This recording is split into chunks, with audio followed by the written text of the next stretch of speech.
Nessa noite eu quero meditar com vocês na segunda carta aos Coríntios, capítulo 4, versículos 7 a 12. E eu quero falar sobre o tema enfrentando as tribulações sem perder a esperança. Enfrentando as tribulações sem perder a esperança. Daqui a pouquinho nós vamos fazer a leitura do texto bíblico. Você guarde aí, segunda carta aos Coríntios, capítulo 4, a partir do versículo 7. E nós vamos ver que o poder extraordinário de Deus sobre nós nos dá a esperança de um futuro glorioso. Amém? Amém. Amém, né? Não estamos passando por tempos difíceis. Talvez um dos tempos mais difíceis de todos os tempos. Agregado ao coronavírus, nós temos ainda tantos outros problemas na nossa vida. Que a vida não para, né? E nós temos vários tipos de problemas em várias áreas.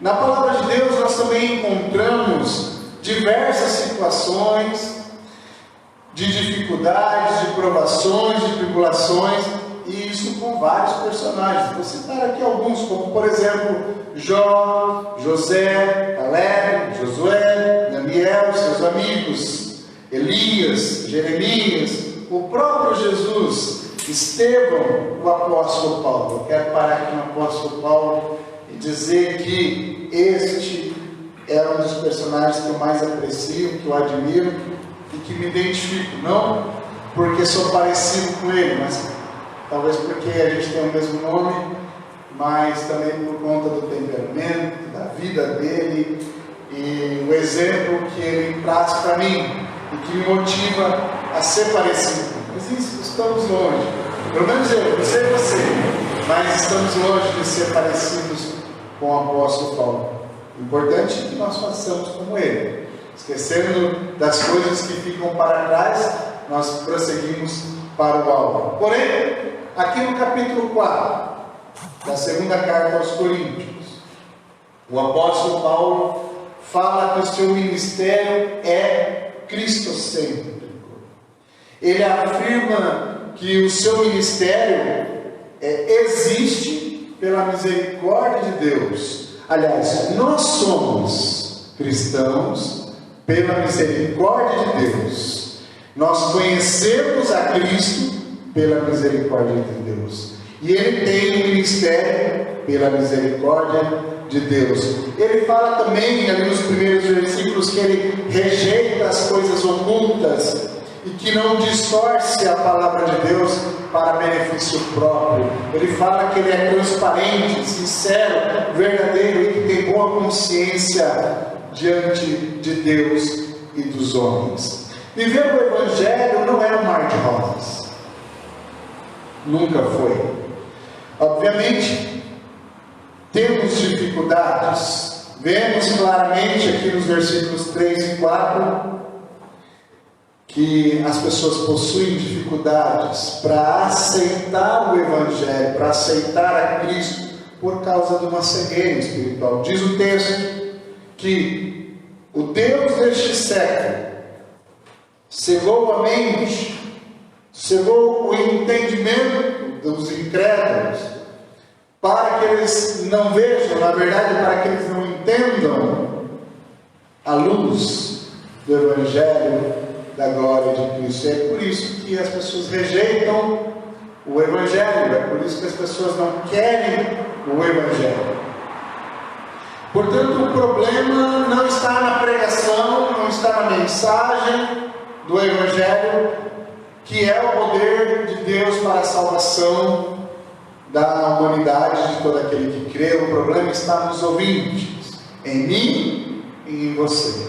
Talvez um dia você abriu o seu coração para Jesus, e talvez seja por isso que você está aqui.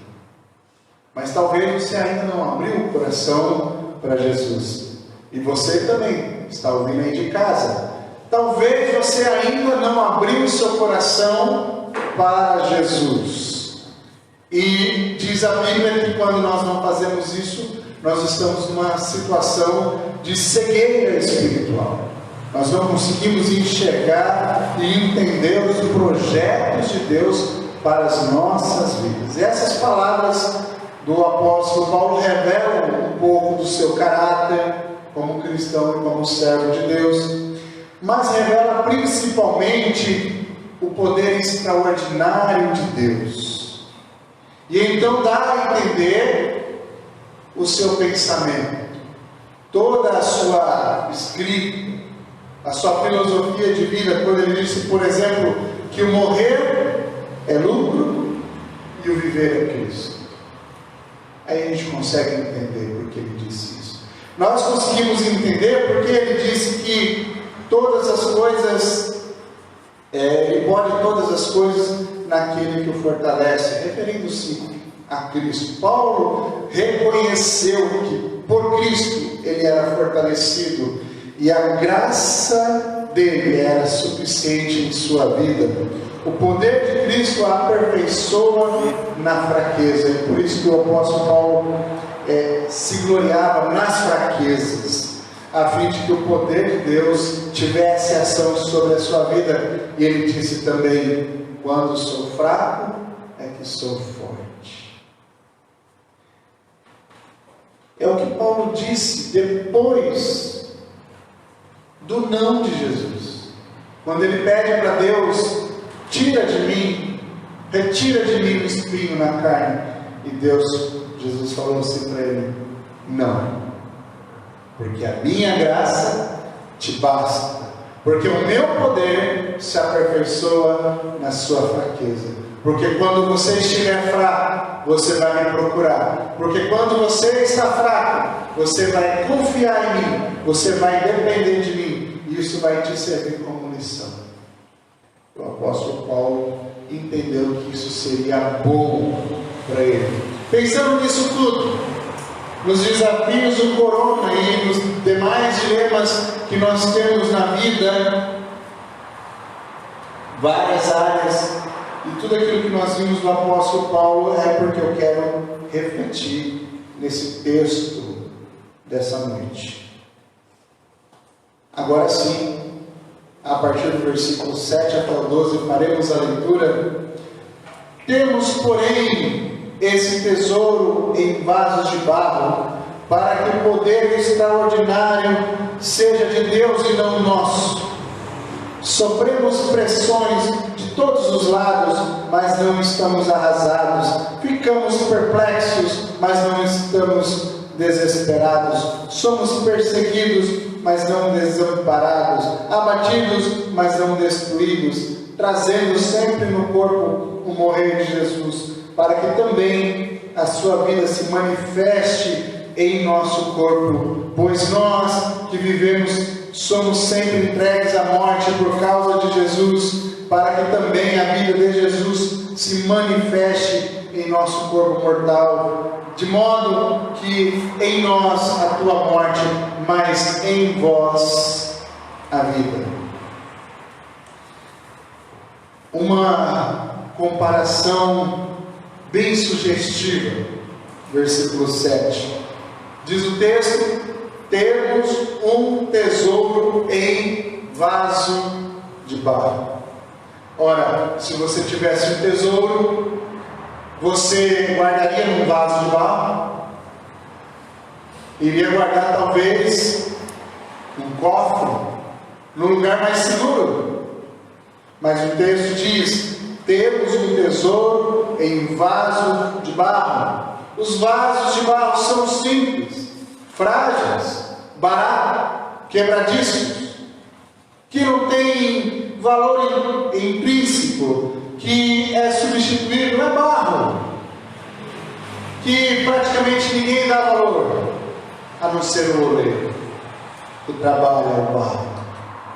Mas diz o texto que o que importa não é o vaso, mas é o que tem dentro dele, é o tesouro. E diz o texto que nós temos um tesouro, mesmo sendo vaso de barro. Paulo está dizendo que o servo de Deus, o evangelista, o cristão, é como o vaso de barro, e o evangelho é o tesouro.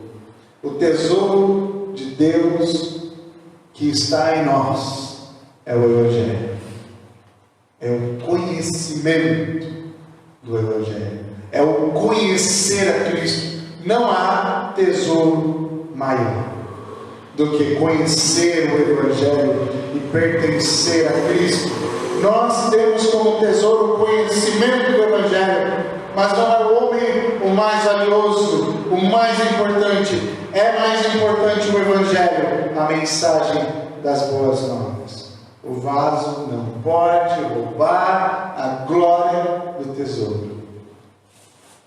Por mais bonito que ele possa ser, ele vai continuar sendo um vaso de barro.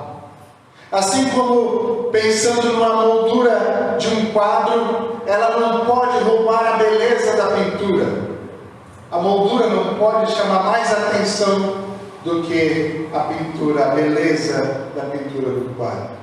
Assim como a capa do livro não pode ser julgado o seu conteúdo, porque o que vale mais é o conteúdo do que a capa. Ou quando nós pensamos num belo de um jantar e nós colocamos talheres em cima da mesa, eles não podem chamar mais atenção do que a refeição, porque a refeição é mais importante. E a fraqueza do vaso ressalta a glória do tesouro que está nele. O vaso pode ser de barro, mas transporta algo glorioso. Tudo para que o poder extraordinário seja de Deus e não nosso, diz o versículo 7. E meus irmãos, nos versículos 8 e 9, nós vamos ver aqui 4 comparações incríveis. Ao serem contrastadas umas com a outra, revelam quanto o servo de Deus é vulnerável, mas também revela o quanto o servo de Deus é fortalecido e ajudado por Deus. Eu quero que você acompanhe na sua Bíblia, a partir do versículo 8, primeira parte, diz o texto: sofremos pressões de todos os lados, mas não estamos arrasados. Nós vamos palavrinhas por palavrinhas. Sofremos pressões de todos os lados. Uma outra versão, em tudo somos atribulados. No grego a palavra é kribemonoi, que pode ser traduzido como afligidos. Sujeitar as pressões que temos com as nossas tribulações. É como aquilo que oprime, pressiona o espírito. É algo difícil de lidar. Mas o apóstolo está dizendo: nós sofremos pressões, mas não. Sempre vamos ver o mas não de Deus. 4. Mas não. A situação não é pior do que essa. Veja bem, ele continua no texto: mas não estamos arrasados. Somos pressionados, mas não estamos arrasados. Embora pressionados, não estamos, numa outra versão, angustiados. Não estamos sem saída. Aqui, da palavra traduzida do grego, pode ser imobilizados. A ideia é de comprimir em um lugar apertado. Imagine você neste lugar. Tem a ver com uma sala pequena, não tem mais espaço, você está confinado em cubículo, e aí a dor se segue por essa ocasião. Em outras palavras, podemos até ser pressionados pelas circunstâncias, porque elas vão acontecer em nossas vidas, mas não estamos imobilizados, pois Deus nos dá o livramento. Amém? É isso que o apóstolo Paulo está falando. Podemos ser pressionados, mas nós não estamos num cubículo onde nós não temos como não nos mexer. Deus vai dar o livramento. Olha só que maravilha, coisa bela.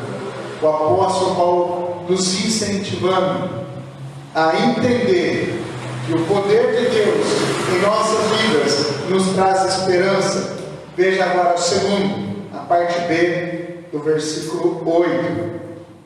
Diz o texto: ficamos perplexos, mas não desesperados. Eu estou fazendo a pregação aqui na Bíblia Almeida século 21. Talvez a sua seja um pouquinho diferente. Por isso que eu tentei buscar aqui algumas outras versões e estou citando. A palavra perplexo no grego é a palavra aporomenoi. Eu estou citando aqui o grego para a gente perceber a diferença, porque não tem nada a ver com surpresa ou admiração, como a gente pensa no português. Puxa, estou perplexo, estou surpreso, admirado. Não é isso que o texto, a palavra significa. Ela traz a ideia de uma dúvida profunda que machuca a alma, uma dúvida do que não sabe o que vai fazer, uma dúvida de sem saber achar a saída, a solução para o problema. Você já se sentiu assim? Quando parece que não tem solução, você não consegue ver a resposta para o teu problema. Essa palavra, sabe como ela era usada? Ela era usada nos papiros para alguém que estava arruinado financeiramente, porque os seus credores anotavam lá, né? Fulano de tal está perplexo, está arruinado, porque ele tem uma dívida impagável. Isso é ruim? É ruim, né? Mas o apóstolo Paulo fala que nós não estamos pior, porque eu disse que sempre há um mas não de Deus. Continuando no versículo: mas não estamos desesperados. Aí dá para entender um pouco mais, né? No português, desesperados.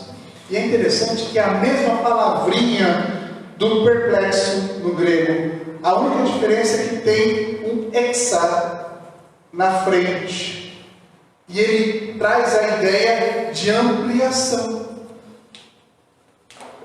que significaria para a gente altamente perplexo, altamente arruinado, ou seja, sem realmente saída nenhuma, né? Mas o não de Deus nos ajuda a entender que podemos até pensar que não há saída, mas Deus sempre nos mostra o que fazer. Não é assim na sua vida? Ou é só na minha?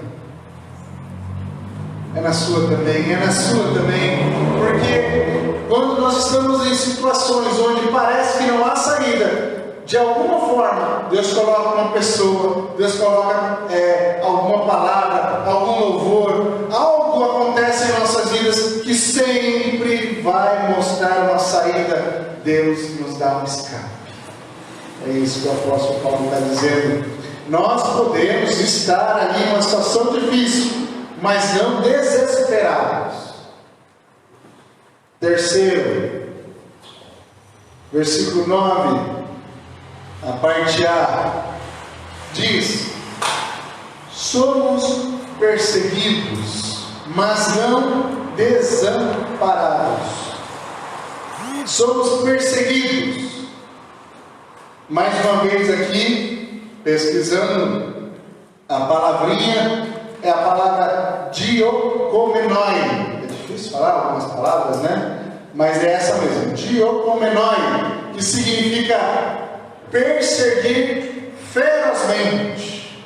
Mesmo quando estamos sendo perseguidos ferozmente, e tem a analogia de um animal selvagem, um predador caçando. Você já viu esses canais que passam os animais, né? Discovery, alguma coisa aí, né? Que traz o leão, por exemplo, perseguindo, a leoa perseguindo as suas presas, né? Como eles são ferozes, eles não dão espaço, eles conseguem perseguir, e a perseguição é violenta, feroz. Ele encurrala a sua presa, mas como eu disse, mas não sempre faz a diferença na vida do cristão. Continuando então, nós somos perseguidos. Pensa no animal feroz te perseguindo. É essa analogia.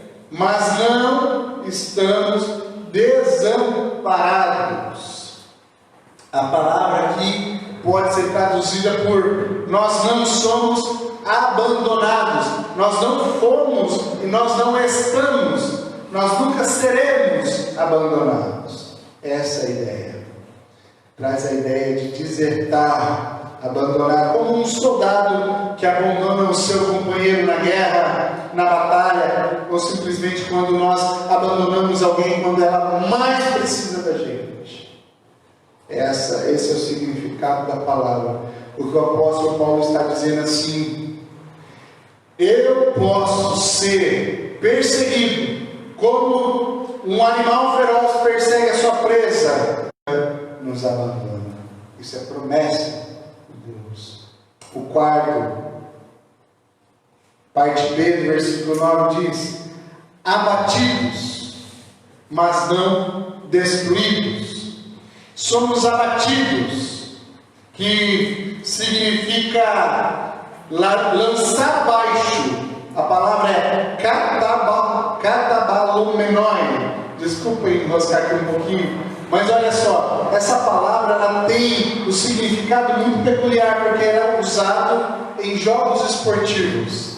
Quando um lutador dá um soco no outro e aquele é nocauteado, um soco violento, um golpe violento, quando somos derrubados violentamente. Essa é a ideia da palavra.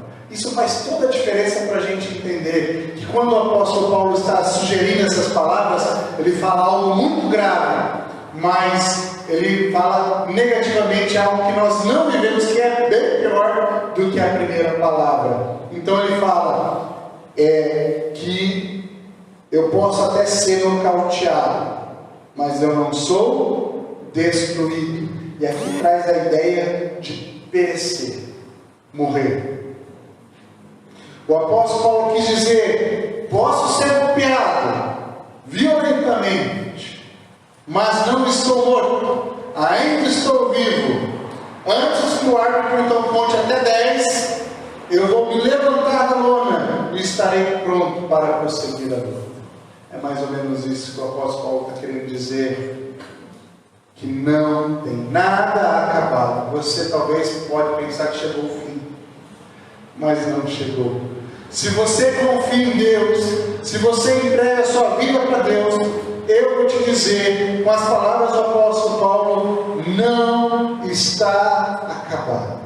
Você pode até sofrer um grande golpe, você pode cair no chão, você pode até ficar atordoado com esse golpe, mas Deus vai te levantar da lona, Deus vai te dar forças, Deus vai te segurar pelas mãos, Deus vai estender as mãos para você e vai te levantar da lona, porque é isso que Deus faz todos os dias em nossas vidas.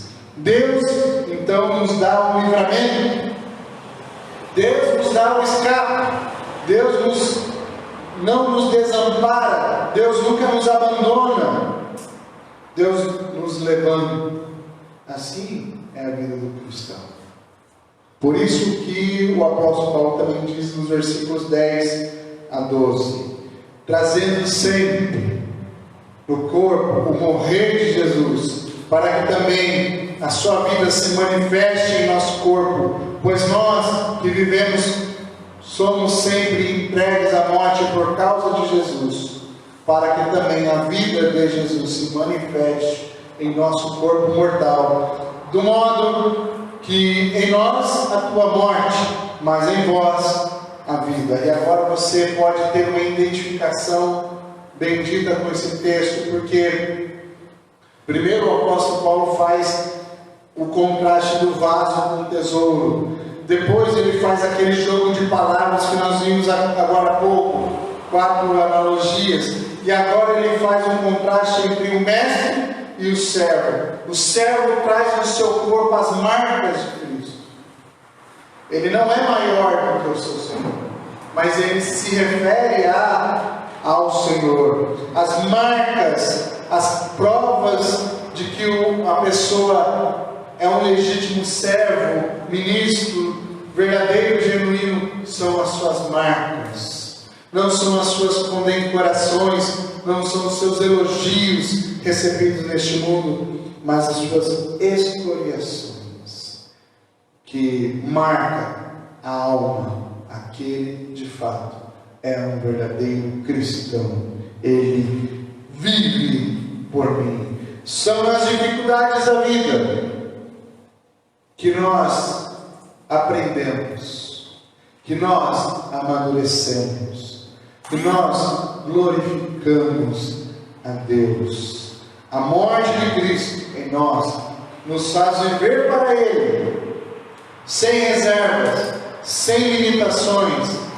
Nós não colocamos condições para Deus, simplesmente vivemos para Ele. E ao vivermos assim, levamos a vida àqueles que ainda não têm.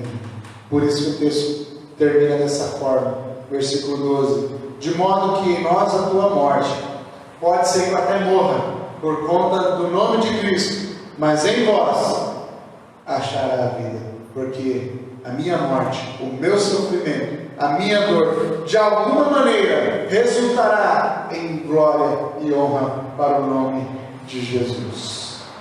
Amém? Concluindo então, versículos 16 a 18, nós vamos encontrar a conclusão do apóstolo Paulo, quando ele disse: por isso não desanimamos. Por isso o quê? Por isso de tudo que nós vimos aqui antes, no capítulo 4, e é por isso que ele não desanima, não somente ele, mas também Timóteo, que estava junto com ele, e outros auxiliares. Eles não desanimaram. Eles sabem que Deus está sempre ao seu lado para o ajudar. Versículo 16 diz o seguinte: ainda que o nosso exterior esteja se desgastando, o nosso interior está sendo renovado todos os dias. O corpo é fraco, o espírito é fortalecido. O exterior desgasta, enfraquece, mas o espírito é renovado. Na mesma medida em que o exterior se corrói, envelhece, o nosso interior é revigorado e nós crescemos espiritualmente e amadurecemos. Porque na medida em que você vai conhecendo a Cristo, na medida em que você vai vivendo com Ele, a sua fé, ela vai sendo alimentada e você vai sendo renovado todos os dias, diz aqui o texto. Versículo 17: pois nossa tribulação leve e passageira produz para nós uma glória incomparável de valor eterno. E você pode dizer: pastor, você está falando isso porque você não está vivendo o que eu estou vivendo. Como você fala que a minha tribulação, minha dificuldade é leve e passageira? Ora, mas eu estou dizendo, o apóstolo Paulo, e outra, ele está dizendo o seguinte: nós não podemos viver o passageiro como se fosse eterno. Nós temos o hábito de inverter os valores. Nós vivemos o passageiro aqui, nessa terra, como se fosse eterno, não é? Nós temos que viver o contrário. Nós temos que viver com os olhos do eterno. Por isso que ele fala: pois não fixamos o olhar nas coisas visíveis, mas naquelas que nós não vemos, pois as visíveis são temporais, os problemas são temporais, os dilemas são temporais, ao passo que as que não vemos são eternas. Por isso, fixamos o olhar na eternidade, nas coisas da eternidade, pensar na eternidade, buscar as coisas da eternidade. Nós sabemos que a nossa pátria verdadeira não é aqui. Você pode amar o Brasil, mas você não é daqui. Nós temos uma esperança em meio às tribulações.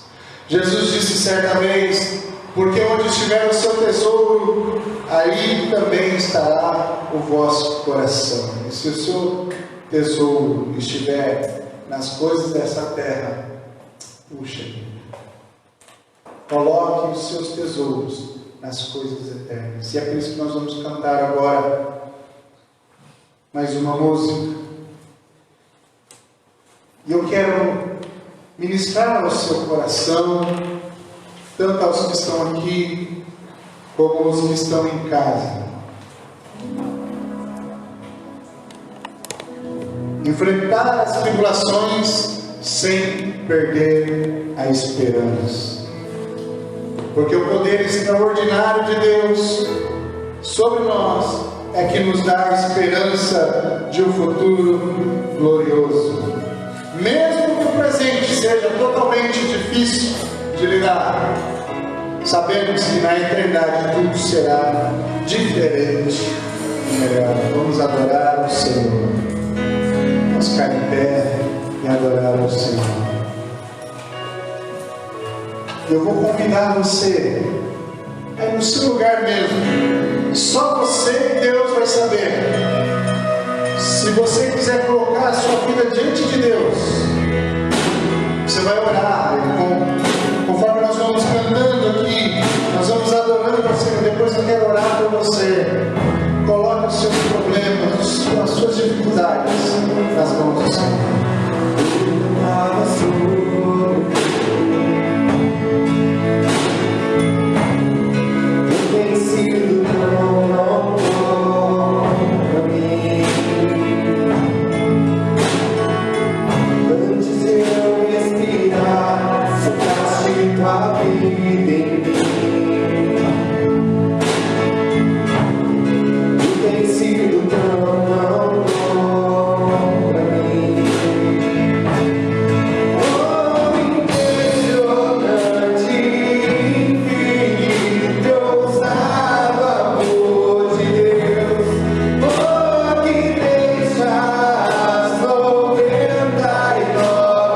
Só pra me encontrar.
quero colocar diante de você essa oportunidade para que você coloque diante de Deus os seus problemas. Você não precisa vir à frente, você não precisa se mover do lugar, é só entre você e Deus. Você que na sua casa também coloque diante do Senhor a sua aflição, o seu problema, a sua dor. Coloque diante de Deus tudo aquilo que você tem sofrido, tudo aquilo que você tem vivido, porque esse Deus é maravilhoso. Ele deixa as 99 seguras para Ele te buscar. Ele te salva, Ele cuida de você. Deus, obrigado, Pai, porque o Senhor tem cuidado das nossas vidas. O Senhor tem a cada dia mostrado o teu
Deus, obrigado por esse culto maravilhoso. Aceita a nossa adoração, o nosso louvor, Jesus. Obrigado porque nós podemos estar juntos, mesmo que no número pequeno, Deus. Obrigado, Jesus, que nós estamos na tua casa para adorar o Senhor. Senhor, continue sendo com os nossos irmãos que não podem estar aqui. Ó Senhor, seja misericordioso e gracioso com cada um de nós.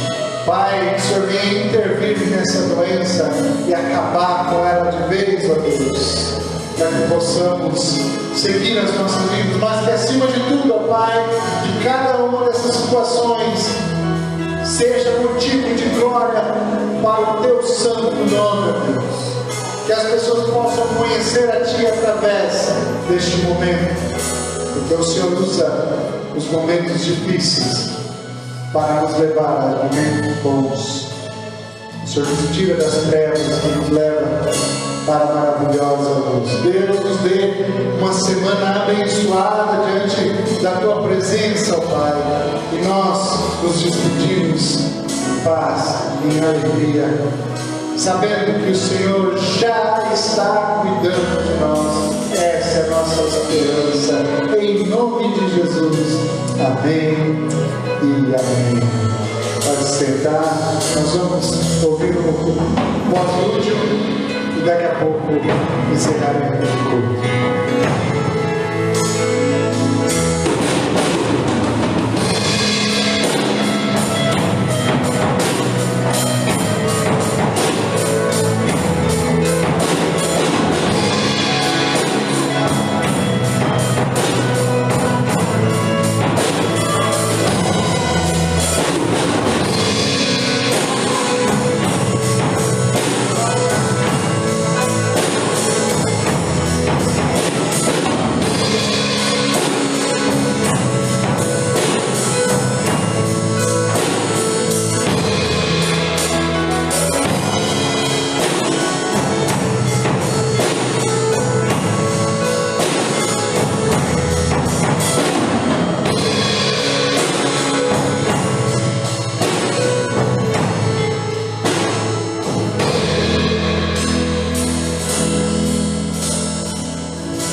Acesse meu site, inscreva-se no canal do YouTube e ative o sininho.